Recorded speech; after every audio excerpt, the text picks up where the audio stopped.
Pushkin.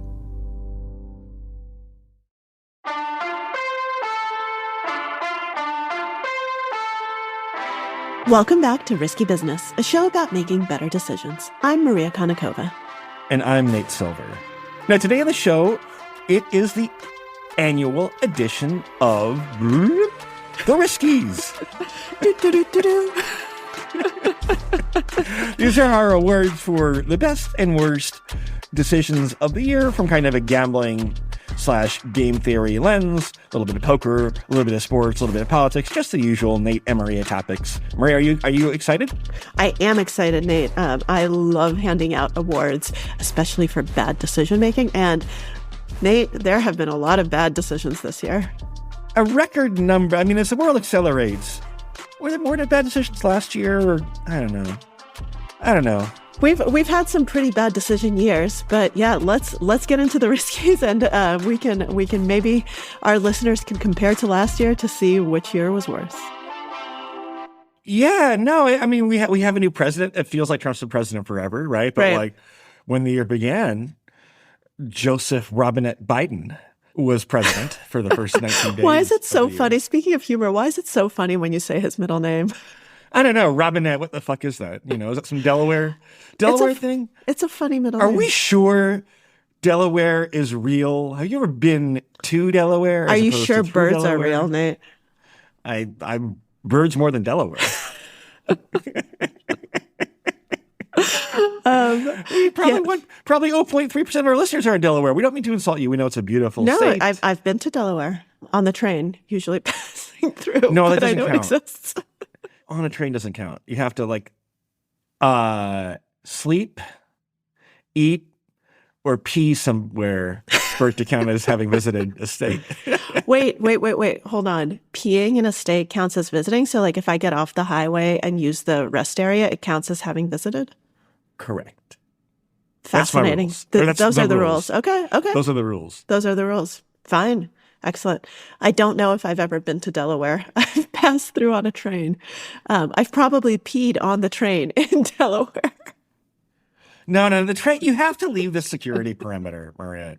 It's a little, if you go outside and take a stretch break or a smoke break or a bathroom break at the station in Wilmington, I think that counts. But you have to leave the actual train. All right. So let's get on with the year in the rearview mirror and the Risky Awards. So our first award goes to the Hero Call of the Year, which is a decision that looked crazy at the time, but turned out to be absolutely brilliant. And I felt myself coming up short. I was like, there were a lot of shit decisions and decisions that looked bad at the time and ended up being bad. What's something that you think is something that looked crazy and turned out to be absolutely brilliant? I guess Zoran Mamdani choosing to run for mayor in New York. I mean, it didn't seem crazy. It didn't seem crazy. That's the thing. What else are you going to do? I had Mamdani with a question mark because Mamdani fits into it. We definitely need to give Zoran Mamdani an award for the Riskies. But maybe it is Hero Call of the Year. Maybe the people who supported Zoran very early on are the Hero Call of the Year. I mean, I guess all the people who sucked up to Trump and then got pardoned, you got to, give credit where it's due. George Santos, for example. I don't know. But I guess it didn't seem crazy, though. It doesn't seem crazy. So, yeah, Hero Call, something where you're, it's a hero call. For poker players out there, you know what a hero call is. It's not you're holding aces and you end up calling top set. It's, you're calling with ace high on on an incredibly wet board. It seems crazy, but it turns out to be brilliant. Or you're calling with jack high or 10 high because you think that the person has a busted straight draw and has 5 high. And that's the Hero Call of the Year. We'll put Mamdani there kind of in with a question mark because I think that at the beginning of the campaign, when he did decide to run, the odds really did not look good for him. Nate, do you happen to remember what the prediction markets and just what the polls were saying at the very start? I'm sure he was at 1% or whatever. Yeah. Right. He was a incredible underdog, right, at the beginning. Yeah. All right. Well, let's try number 2, the worst fold, the decision that left everyone wondering why walk away from such a sure thing. I mean, quite obviously, if you're a sports fan, the Luka Doncic trade was this year, and it was still the most inexplicable trade in sports history. Luka is averaging 35 points a game, 9 rebounds, 9 assists this year, shooting 47% on field goals. Dallas traded him for the perpetually injured Anthony Davis. They did back into getting number 1 overall pick Cooper Flag due to a stroke of luck. Nevertheless, general manager Nico Harrison was recently fired from the team. Yeah, this is like still the weirdest trade in sports history. I was at this random little poker tournament in Maryland quite late. My phone was dead when it scrolled across the ESPN bottom line. I literally thought I was having a stroke or hallucinating. I'm like, why the fuck would you trade Luka Doncic for Anthony Davis? But it was real. That has to be the winner here. Yeah, I think that for sports fans, that's definitely the winner. And I actually remember doing this podcast episode with you and reading about this. And as a non-sports fan, I was like, wait, what in the world is going on? This is very weird. So I had a different one for worst fold. I had the Democrats in the government shutdown folding and deciding to avoid it. Oh, yeah. I had that as the worst fold of the year for the decision that left everyone wondering, what the fuck did you just do? Why were we even in this pot, right? Why did we play this hand to the river if you're going to fold? What were you thinking? You want to do the next one? Is cooler of the year. Cooler, if you're not familiar, is when you have a very good hand, your opponent has an even better hand, and there's not much you can do to avoid it. So you have pocket kings. I have pocket kings. Maria has pocket aces. So for this one, and this one is a little bit controversial, but I would put Sam Altman and OpenAI, who was leading up until very recently, kind of in all indicators.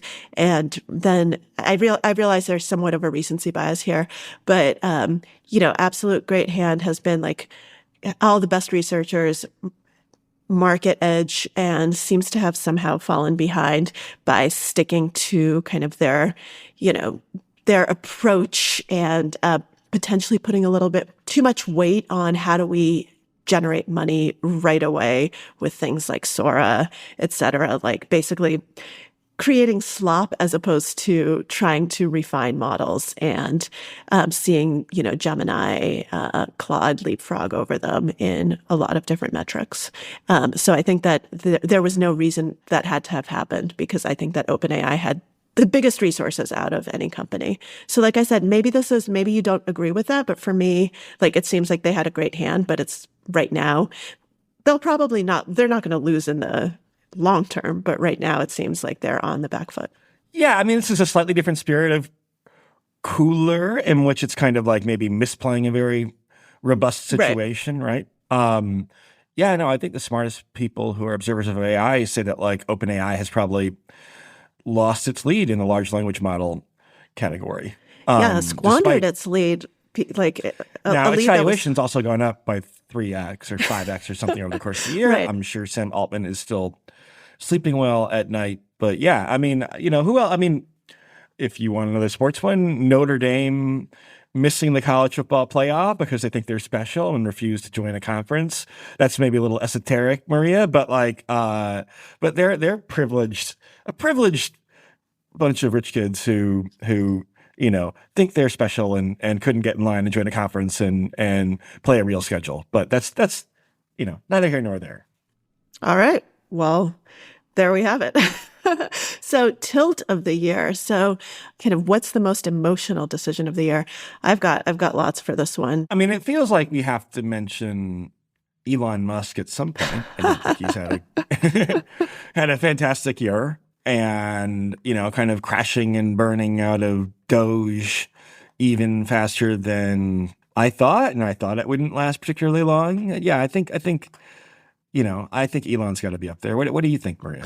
I was going to give it to RFK, who has emotionally, been so, he's doing quite well. He's accomplished everything, but I think that he is one of the most emotional people that we have seen, and his crusade against vaccines, against science in general, against NIH funding, against all of that, seems to be very emotionally driven.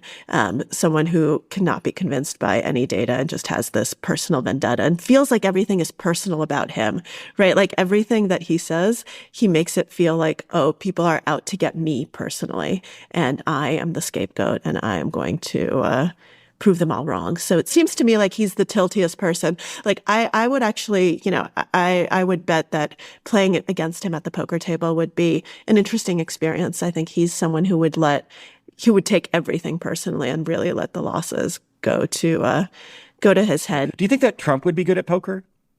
No. I don't. We've talked about this before. I think that Trump's overconfidence and overblown ego would keep him from being good at poker, right? He doesn't take negative feedback. He would think that he's a lot better than he actually is, which is actually ideal. Like those are the best people to play poker against, the ones who have an overblown sense of their own skills, right? Because they're not going to be taking negative criticism, negative feedback, and they're not going to be learning as much. And they're going to be the ones who are blaming the cards, blaming the deck, blaming everything except their own play. And you want that, right? You want someone who is incapable of learning from those types of things. Now, he would be someone who I think would be very successful against nits in the short term because he'd be super aggressive, right? He'd be someone who would kind of fight for every pot, who would bet big, who would like have all this bluster and confidence. And if you don't see through that, I think that aggression pays off in the immediate term. But in the long term, if you then don't adjust and keep that up and you're playing against good players who do adjust to you, you're going to go broke. Yeah, in poker, the better failure mode is aggression. You know what I mean? Yeah. You induce more mistakes and different types of mistakes from your opponents. And, I think you'd be better than Biden. Better than Biden. Yeah, I mean, that's not saying much, but yeah, I think you probably would be better than Biden. All right. So let's go to another good decision-ish. It doesn't have to be good, actually. It's the GTO call of the year.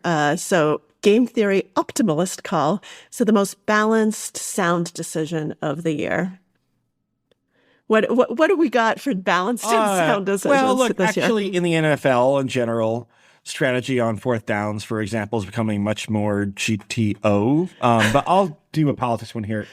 Give it to Gavin Newsom. Oh, yeah, that's a good one, Nate. Not my favorite personality. However, he did understand that if Republicans were going to engage in mid-decade redistricting in states like Texas, that California should reciprocate. It's kind of straight out of like the prisoner's dilemma. Even if you think aggressive gerrymandering is bad, even if you think the GOP started it, you have to respond. And so Newsom did that aggressively and effectively. And so he wins this award, in my opinion. Yeah, I think that's actually a very good pick on your side, Nate. And it's a breath of fresh air to see someone actually make a good political decision, right? We've had so many shitty political decisions this year, and on both sides of the aisle, right? Like so many people just doing things where you're like, what in the world are you even thinking? And he did see that opportunity and he executed it well. He also was able to get the support he needed to pass the measures that he needed. He was able to, even people who don't like him, had to smile at his social media his social media team was good at mimicking Trump and kind of, making him, at least for a moment, win that social media war. So people, I think, I'm not sure I'm going to give him too much credit for that part, but he has gained ground in like prediction markets for the nomination race and polls, and so look, I mean, a lot of it is cringe. Yeah. Unfortunately, cringe sometimes works. Cringe, there's a big audience for, and especially for like older MSNBC watching Democrat, they love the fucking cringe. They love cringe. And Gavin Newsom is cringe. His Twitter account is cringe, and cringe is winning.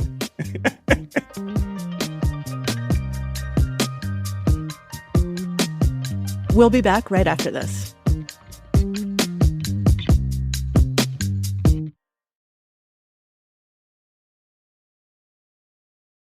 Okay, next.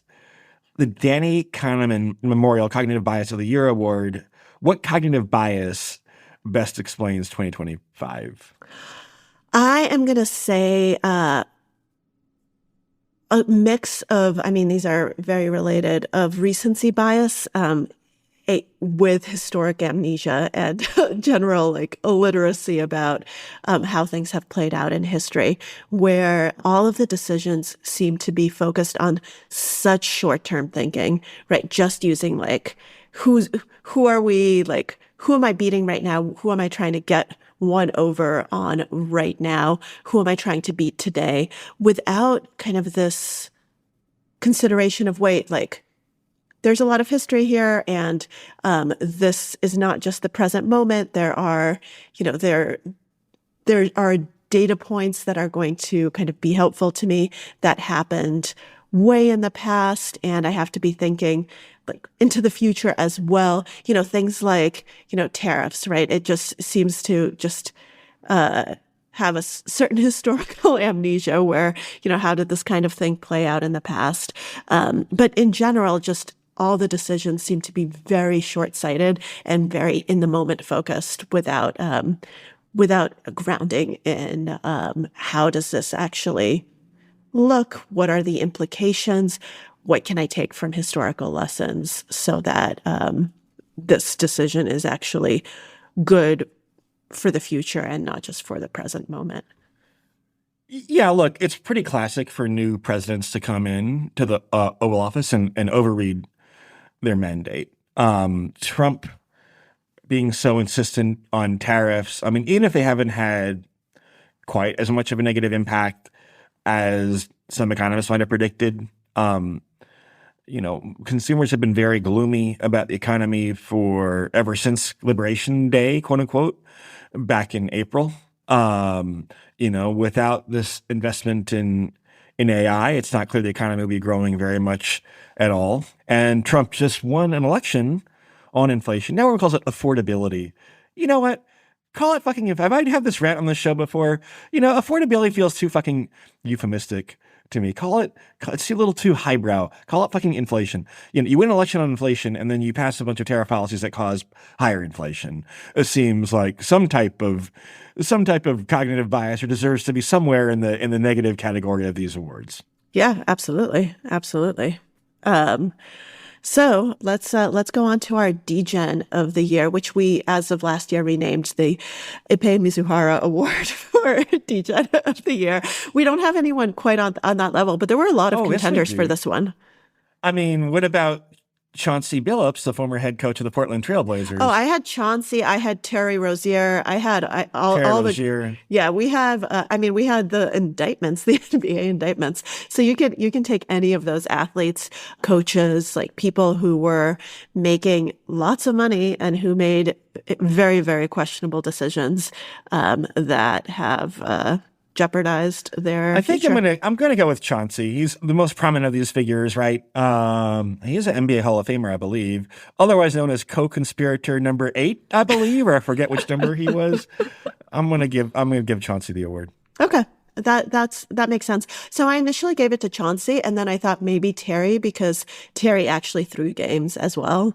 So as far as we know, allegedly threw games by letting people bet on like different outcomes and then, sitting out and feigning injury, et cetera, et cetera. So depending on, but Chauncey Billups is obviously more prominent. So yeah. Does Michael Mizrahi deserve consideration here? For degen of the year?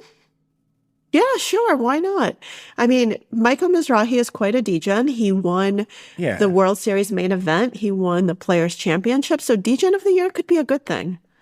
There are rumors that he was like out quite late at various clubs and stuff. Anyway, but I think Chauncey earned this. But in a weaker year, then we'd have to consider Michael Mizrahi. That's fair. We had a very robust slate of nominees this year. It's like the Oscars when the Best Picture nominees come out, and you're like, shit, like how do I choose, right?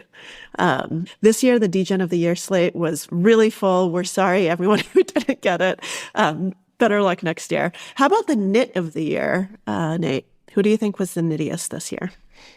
Who was the guy who folded ace king at the final table? Was that Kenny Haller? He's supposed to be a great guy, right? But That's Kenny, moving out of, I mean, you could you're give going it poker. to you could give it to Chuck Schumer for folding on the shutdown. Here's an obscure one, which I find kind of funny, right?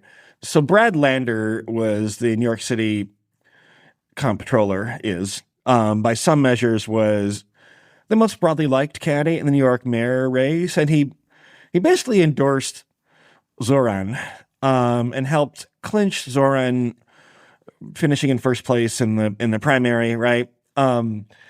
Because he thought he was going to get, I mean, I'm sure he hates Cuomo, which understandable, but he thought he was going to get like the deputy mayor's job. And Zoran was like, nope, sorry, bro. I'll endorse your campaign for Congress. But so that was a case where you make a sacrifice and wind up getting nothing for it, right? I mean, he got lots of kudos on Twitter from Democrats who don't like Cuomo, but that comes to mind a little bit.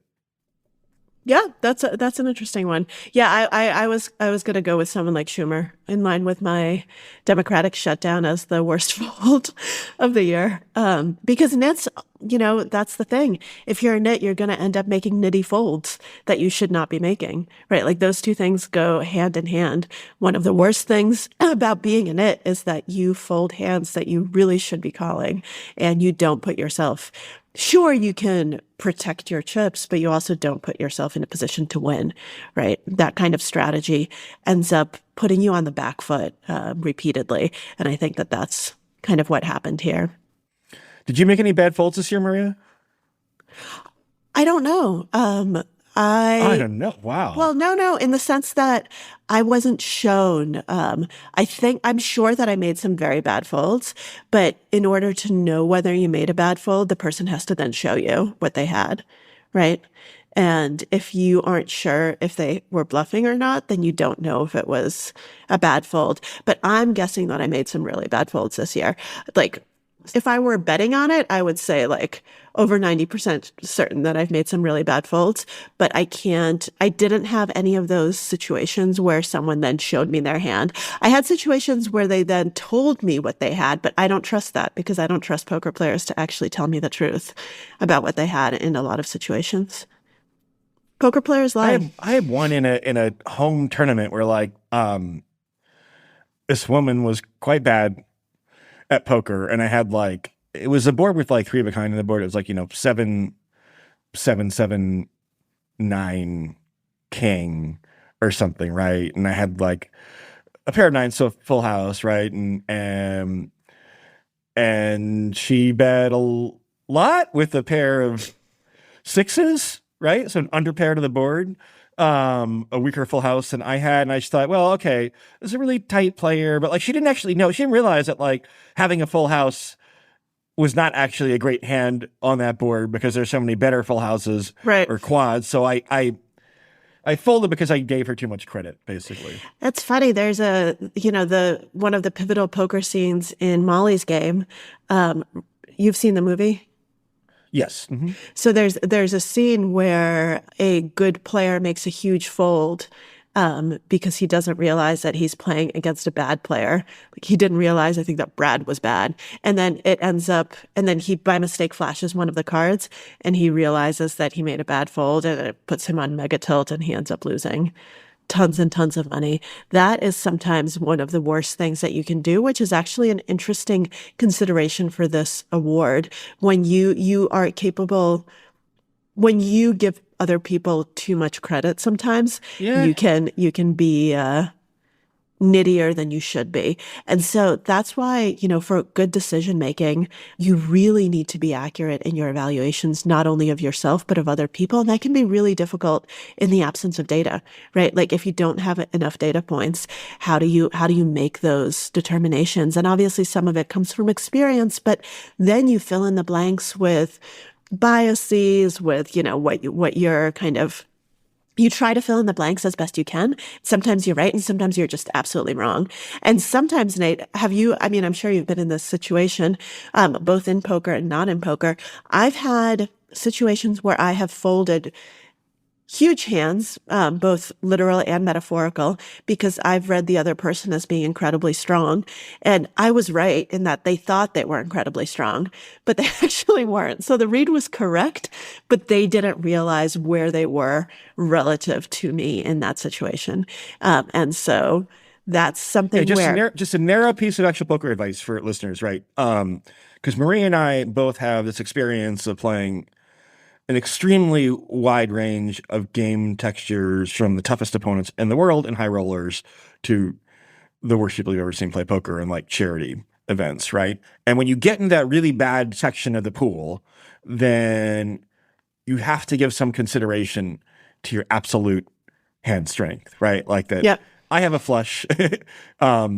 There may be better flushes and full houses on the board, but the fact is this opponent might think top pair is a good hand. They don't know how to read the relative strength of hands. And so, yeah, don't fold good hands for cheap against bad opponents who you don't have that firm a read on. Yep. Right. We really stereotype bad players based on, one or two pieces of information. And yeah, it's just a matter of hedging a little bit more. Absolutely. Staying on the poker note, Risky Business Bracelet. Which host was the better poker player this year? I have no idea, Nate. I don't actually. Well, you won a tournament. Yeah, I think it has to be you, right? Right? I had a better World Series, I'm pretty sure. You had a better World Series than I did, for but sure. I think winning a tournament makes up for that, Maria. Well, I appreciate that, Nate. But Risky Business listeners, the year is not yet over. We still have a few weeks to go. I am in Vegas playing the World Poker Tour Win Championships, and Nate is heading to the Bahamas to play in the WSOP. Yeah, tomorrow I'll be in the Bahamas playing this 25K 60 million guaranteed tournament, and it sure is gonna be nice, Maria, when I win that tournament. That will actually, I'm going to have to give my Risky Business bracelet to you, Nate. I'm going to have to give it back unless I win the $10,000 main event here at the Win, in which case we can just agree to split the bracelet. I think the Paradise would still outweigh that. It's a 60 million guaranteed prize pool. I understand, Nate, but I've already won a tournament this year, so I'm just saying. Okay, Maria. that will be putting me into two wins. But but when you win, I'm not Paradise, looking forward to that problem where we both won these amazing bracelets. It's going to be a great problem to have. We're going to have to cut the Risky Business bracelet in half, I think, in that situation, and share it. I'm not gonna take it for myself, because you will be worthy of having the bracelet as well. Or maybe we get a second one. Maybe we go all out on the budget and get two bracelets. I'm looking forward to my new vacation home in Aspen. I'm gonna buy with this. Oh, Aspen, interesting. Yeah. Are you a skier? No, skiing seems like a terrible idea. I'm not a nit. It just seems like, don't people get injured all the time when they're skiing? They do, yes. Yeah. It seems crazy. Like, it seems like everyone you talk to who skis, like, oh yeah, I broke my collarbone once. It's like, it just seems like a very, very, very, very high rate of injury risk. Yes, my family is a family of skiers. And I started skiing when I was, I think, 5 years old. And I don't really ski much anymore because, I don't live near a mountain, and at some point, like after college, I just kind of stopped skiing. Everyone else in my family continues skiing. I am the only person in my family who has not gotten a serious injury from skiing. Yeah. Because I stopped. Everyone else, broken bones, torn ACLs, concussions, and other traumatic head injuries. Like, you don't have to be a nit to be afraid of injuring yourself. And we'll be right back after this break.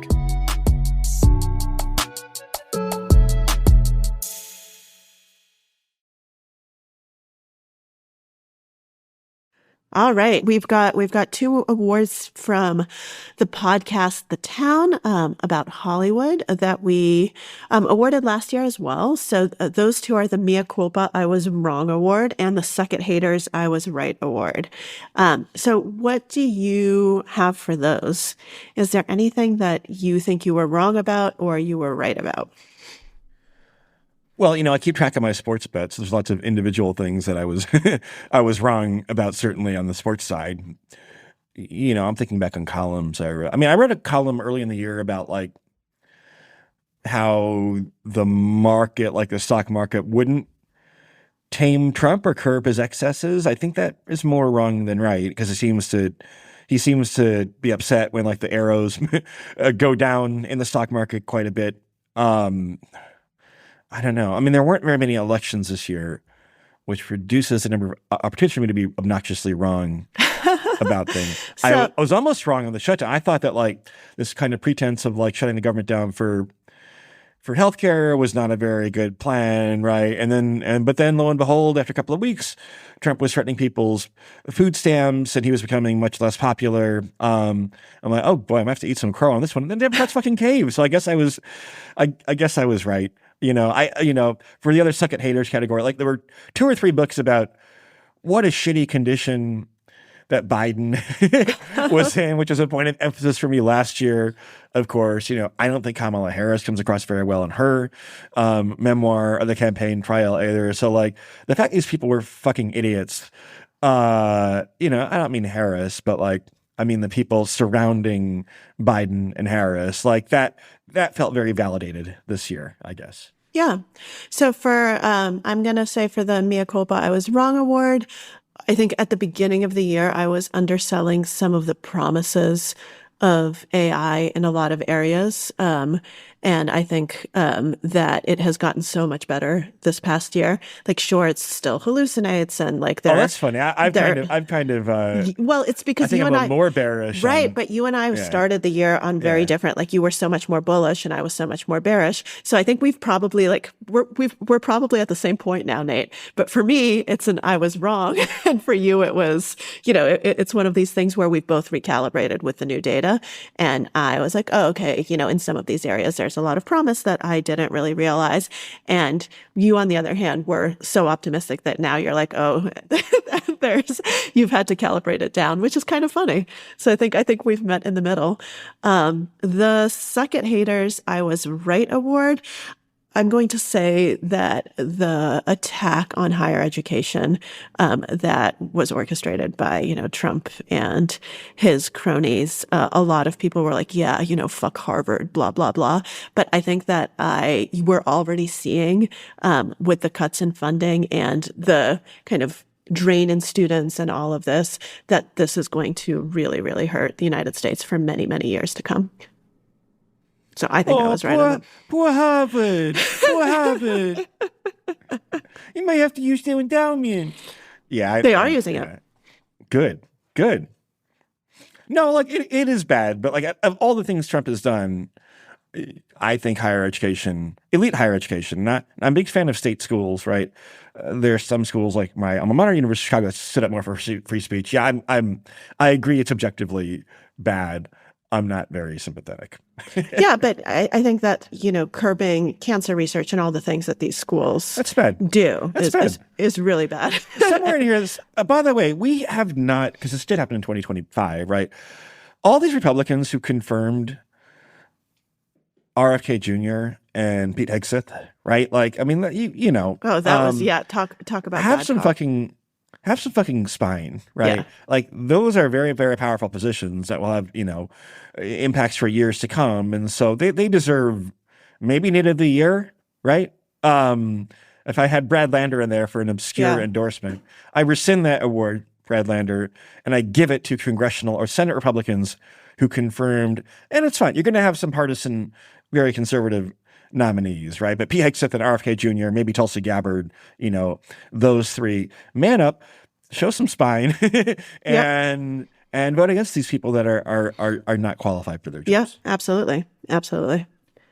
All right. So now we've got 2 awards that only one of us gives. So we're going to have the Nate Silver Award for Rivarian of the Year. So Nate, who are you going to award Rivarian of the Year? I think since we haven't fit it in elsewhere here, we should probably give it to Michael Mizrahi, right? Winning both the main event and the Poker Players Championship in the same year. It is this kind of once in a century type of accomplishment. He probably tilts more toward the degen side of things than maybe the pure Rivarian side, but it's a big accomplishment in the poker world. And we often talk negatively about poker on the show. It makes a lot of negative headlines, right? But that was a positive for the game. He's a very popular player. Congratulations, Mr. Mizrahi. I'm Grinder. Sure he'll put Congratulations, Mr. Grinder. And the Maria Konnikova Award for the Biggest Bluff of the Year. I am going to go ahead and hand that to the subject of one of our recent Risky Business episodes, Olivia Nuzzi, for convincing people over and over that she's a really good writer and a good journalist, and getting hired over and over despite ethical lapses and frankly, really bad writing when she doesn't have a good editor, as we discovered in American Canto. And it's one of these things where I wanted to give her a lot of the awards because you would think that if she could actually write well or took the time to write well, then, it would be a totally different thing. But I think that she has bluffed her way using a lot of different attributes to a point where people assumed she was a brilliant writer, and the evidence points to the contrary. And it seems like, as other people have pointed out, the real heroes of the story are her editors at New York Magazine, who made her writing seem very, very good. So I'm giving her the Biggest Bluff of the Year. Her ex-fiancé, Ryan Lizza, isn't looking much No, better, he isn't. right? No. But, he's now on to part 5 of his opus, right? And he's like, I came to New York for 24 hours trying to resolve a situation, and I wound up in this hotel with her for 5 days. It's like, bro, how'd that happen? Did she forcibly abduct you, right? And anyway, that whole thing, that whole nexus of events, Yep. And of course, RFK isn't messed up in this. I don't know. I don't know, Maria. Yep, I totally agree with you. I don't know is the correct answer. Anyway, congratulations, Olivia. You're getting Biggest Bluff of the Year. So I don't know because I don't really make bets myself. What do you think? Do you have most plus EV bet and most negative EV bet of the year where you just couldn't help yourself? I'm trying to think. In terms, again, it's not an election year, so you're kind of not making as many bets. I think, my NVIDIA stock has done well. I mean, actually, okay, so one thing I did is that, I don't own that many individual stocks, but I own some. When I was booking my reservations for Vegas for the World Series of Poker and realized kind of how much cheaper the hotel rooms were, I sold some gaming company stocks as a result of that. I'm like, this seems really bearish for the industry, and that's trade's gone well. So I'm going to give myself credit for that. And worst bet of the year, I mean, my NFL model really hates the Chicago Bears, who are now 9-4, right? So the Bears have I still think they're bad, but the Bears have cost me a lot of money. You're still bearish on the Bears, but you have lost a lot of money. Sometimes if I'm just exhausted at the end of a poker tournament, I'll kind of do a little mini punt. I was playing, was randomly in Florida to give a conference and played this 5K tournament the last day of their WPT festival, right? Was waiting for a cash game table to open up after I busted out of the 5K and played a $300 tournament, right? A bounty tournament. I'm I really do not feel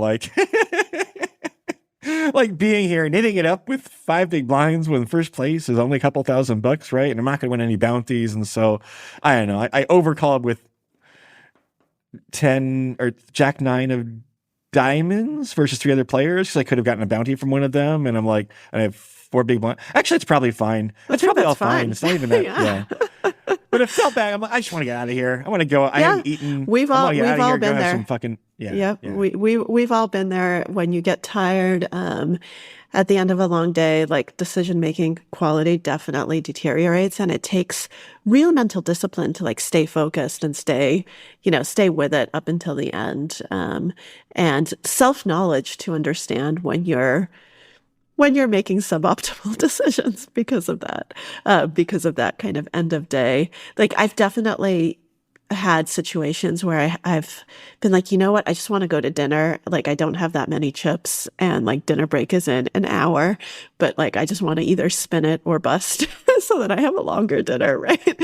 Like I've definitely done stuff like that. And I know it's not good, right? That's a horrible, horrible decision. That is not how you're supposed to be making decisions. That is not how you play poker.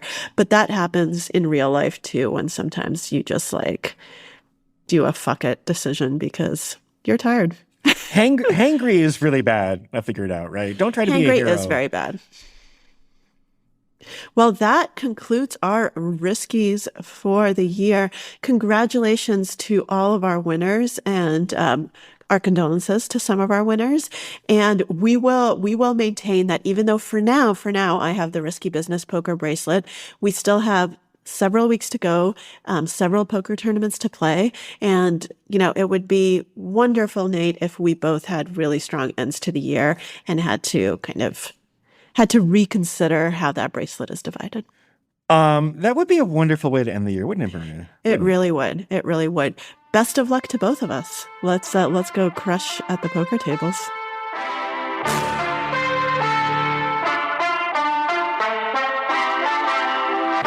Let us know what you think of the show. Reach out to us at riskybusiness@pushkin.fm.